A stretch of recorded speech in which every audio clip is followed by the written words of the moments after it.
China থেকে নাকি viral জিনিস নিয়ে আসছে। জি ভাই, চায়না থেকে ভাইরাল জিনিস নিয়ে আসছে। দেখেন, এটা আগে বাংলাদেশের পাবলিকে সরে দেখতো যে টিকটকে বা ইউটিউবে শর্ট ভিডিওতে যে চাইনিজরা ইটের উপরে লাগাই দিতে আছে বা ড্যামওয়ালা লাগাই দিচ্ছে, ওই জিনিসটাই এটা মানে এগুলা দেয়ালে লাগায় ভাই? দেওয়ালে লাগায়, হালকা ড্যামওয়ালা লাগাইতে পারবে। 3D foam panel. Foam panel, হ্যাঁ, এটা হচ্ছে আপনার আড়াযুক্ত। এটা আপনার কাস্টমার নিজেই লাগাইতে পারবে। এই যে দেখেন, সম্পূর্ণ স্টিকারের মতো, সম্পূর্ণ স্টিকারের মতো। এই যে দেখেন, আমি একটা কলম ধরে দিচ্ছি, এই যে দেখেন কলম পড়বে না। এই যে দেখেন, মানে এত পরিমাণে শক্ত এত বক্তা। পরিমাণে শক্ত।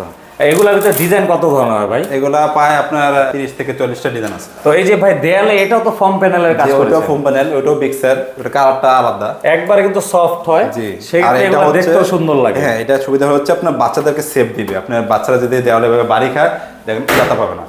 আচ্ছা, আর এগুলো তো সাউন্ড প্রুফ। হ্যাঁ, এটা সাউন্ড প্রুফ, অনেকে স্টুডিওতে লাগাতে পারবে। তো আমরা কিছু ডিজাইন দেখাই আর খরচের ধারণাটা দিয়ে দিই। এই যে এটা হচ্ছে আরেকটা ডিজাইন। এই হচ্ছে আপনার পার পিস 350 টাকা। পিস 350 টাকা। পিস 350 সাইজ কতটুকু হয় ভাই? সাইজ হচ্ছে 28 ইঞ্চি বাই 28 ইঞ্চি। সেক্ষেত্রে একটা দেয়ালে মোটামুটি কয়টা লাগে?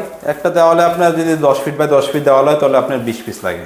ইজিলি এটা নিজেরটা নিজেই কাজ করতে পারবে। এটা লাগাইতে পারবে। তো আমরা আরো ডিজাইনগুলো দেখাই। এখানে অফিশিয়াল কালেকশন আছে, বাসাবাড়ির জন্য আছে। অবশ্যই সাউন্ড প্রুফ কিন্তু হয়। জি, এগুলো সাউন্ড প্রুফ। এটা হচ্ছে বিক্সার লতা টাইপের সালকা। তো একটা ছোট ভিডিওতে কিন্তু আসলে সবকটা স্যাম্পল দেখানো আসলে সম্ভব হয় না। সেক্ষেত্রে ভিডিও স্ক্রিনে আপনার নাম্বারটা দেওয়া হবে, যাতে সবাই যোগাযোগ করতে পারে।